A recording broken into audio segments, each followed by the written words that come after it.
everyone and welcome to my channel. I know it's been a while, but I have been having a lot of fun lately.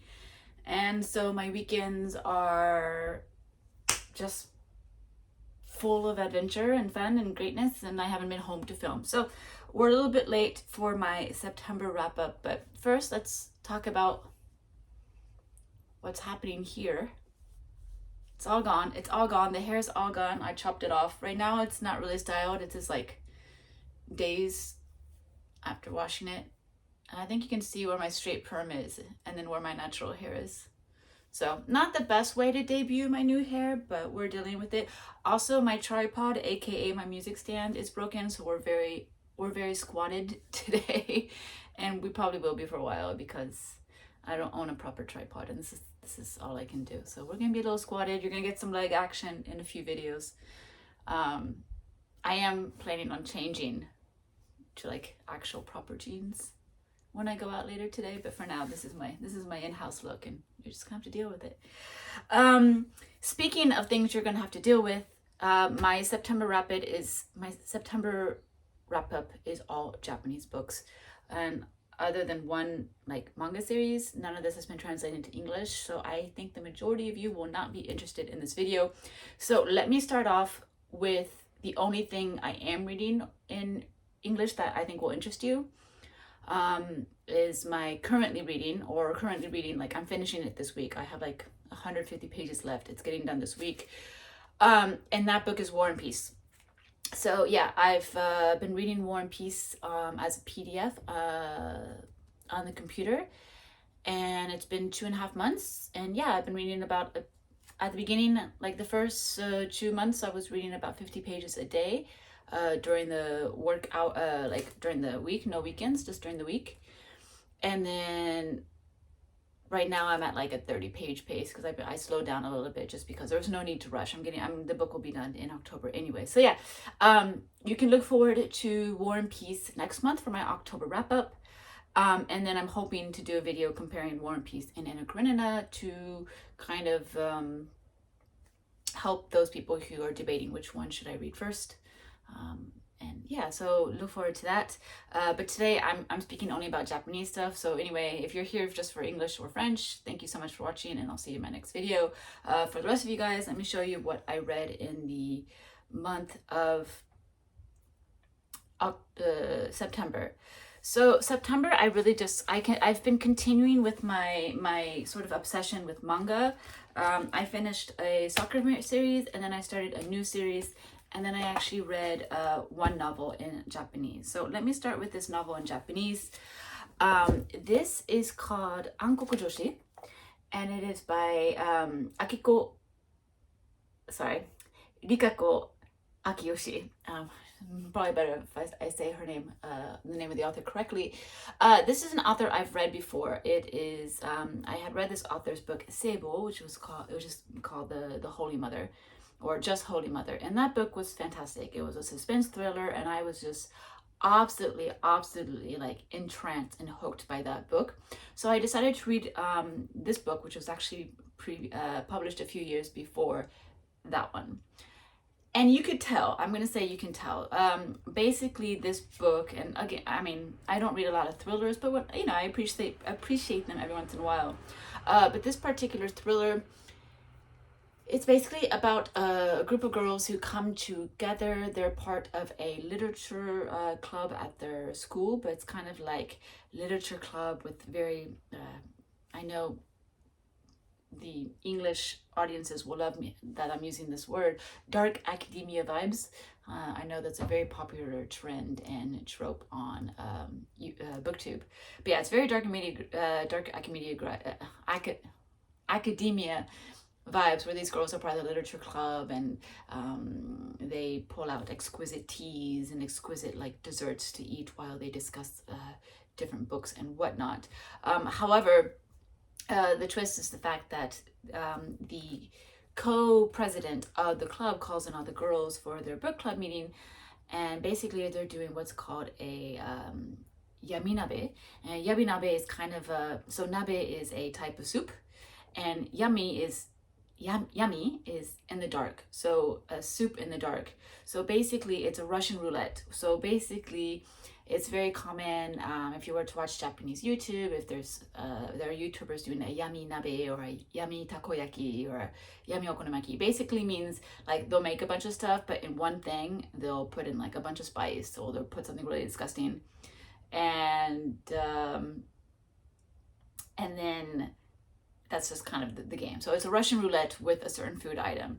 So they do this for a yami nabe, and every girl has to present a story where basically they have to present the story of why and how and who did it, in terms of, so basically why they think the president of the club died, or basically was murdered. So this is a whole story which each girl comes to tell her story and basically accuses someone of killing the president of the club.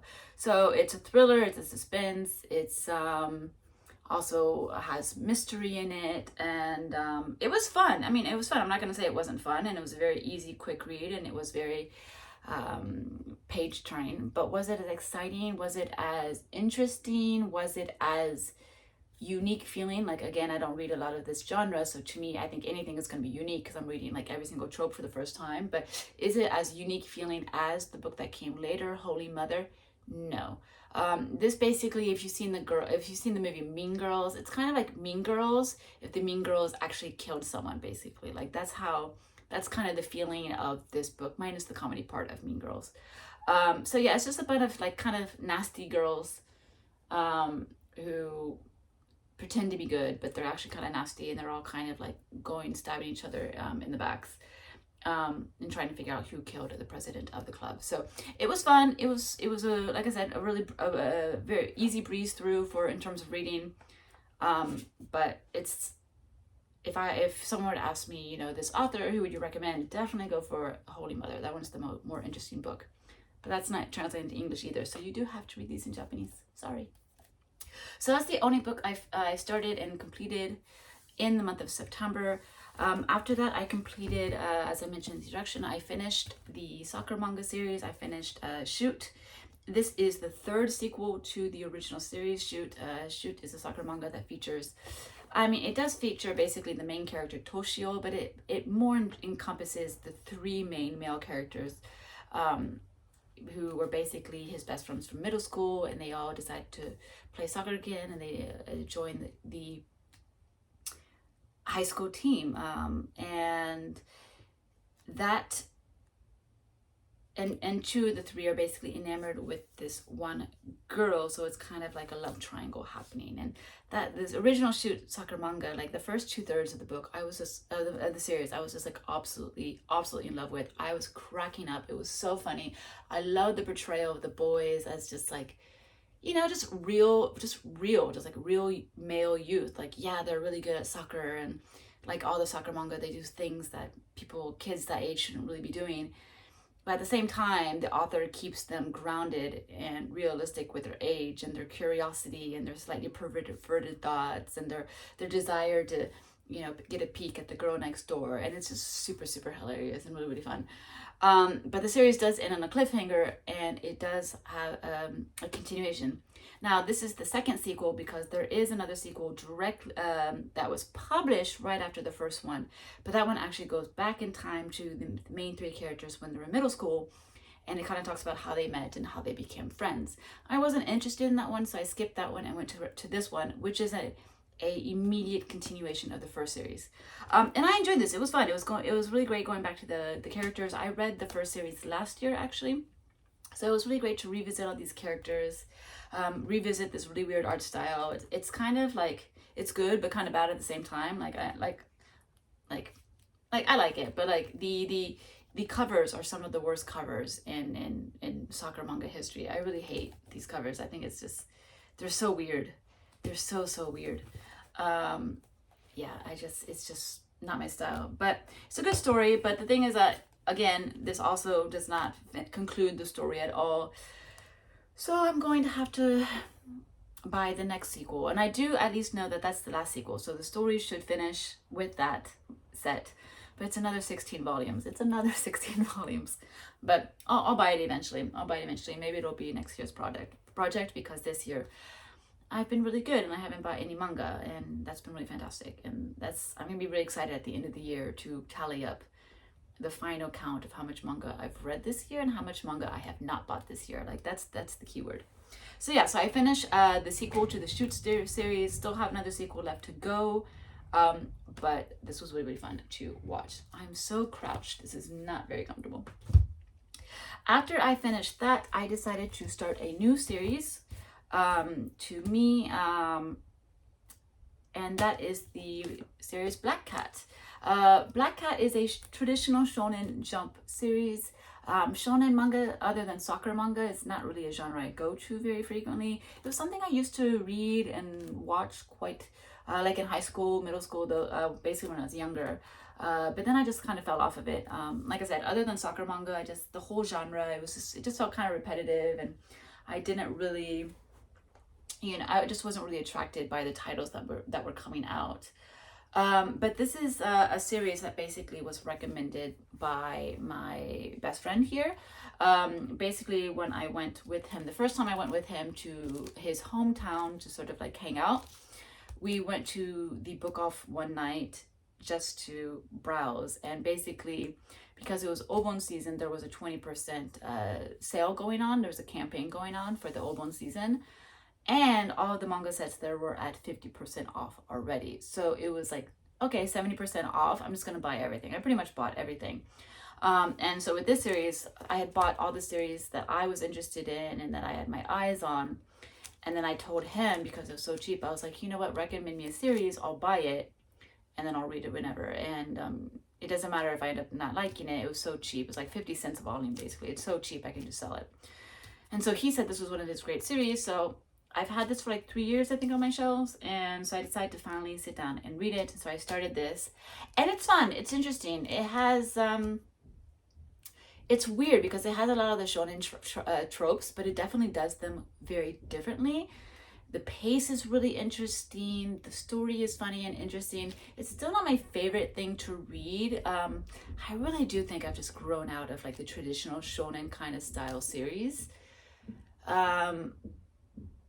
Not grown out in terms of age, because there's no age for like reading anything. Like no matter what age you are, like if you're an adult, anything is appropriate reading for you. Like it doesn't matter, age is not a factor. But I've grown out in terms of tastes, in terms of interest, in terms of desire to read this genre, basically, with the understanding that obviously shonen is not a genre, it's a demographic. I'm very well aware of that. I know that, but I think it's we all know that when we say shonen manga, especially jump shonen manga, we do mean like a certain trope. Like I don't need to have this discussion with anybody. But like so basically, in terms of like what the story is about, Black Cat is this main character. Our main character was a former assassin for a organization called Kronos, and Kronos is basically kind of taking over pretty much the majority of the world in terms of leadership and everything. And technically, they are the bad guys, but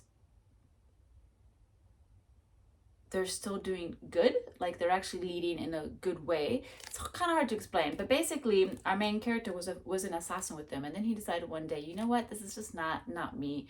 He leaves the group, even though technically you're never allowed to leave the group, but he leaves the group and he becomes a cleaner. And basically cleaner is just a bounty hunter. So he's still capturing criminals, he's still capturing bad guys, but he doesn't kill anyone. That's his big thing. He doesn't kill anyone.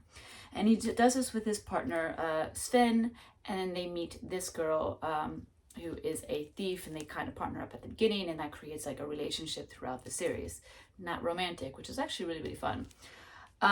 So yeah, it's just kind of the story, and then it's just basically how Black Cat has this beef from this other guy who was in Kronos, who has split apart from Kronos himself, but has created a new society that is against Kronos.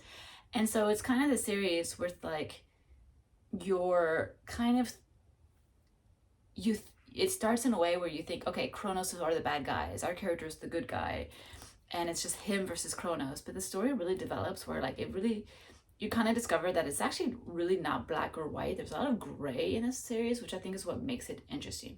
Still not my favorite, but that does add an interesting twist to the genre.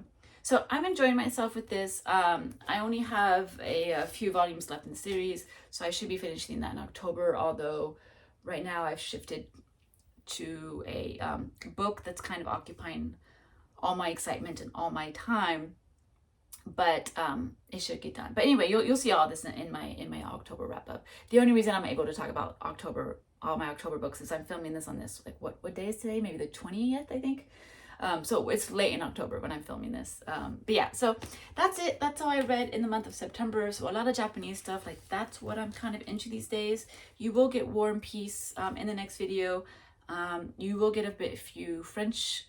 When I mean next video, I mean the next wrap up. You will get a few French books, but I have been focusing on a lot of Japanese stuff. And that excites me, but I do know that a lot of people on my channel did not originally subscribed for like my Japanese in translation reading and maybe like my nonfiction reading and some of my other like world classics in translation reading. So I know that a lot of people won't be interested, but you know what, this is my channel. It's my taste, and I really appreciate those who do follow the ride because it's fun, you know, it's all good. I think it shows that you don't have to be like only this genre, you know, you're allowed to experiment, you're allowed to have fun, and you're allowed to be whimsical and follow your reading whims. So yeah, there we go. That is what I read in the month of September. I should be busy again some more weekends, so I think there's a chance there aren't that many videos still coming up, but I'll see what I can do. But anyway, thank you so much for watching, and I will see you in my next video. Bye.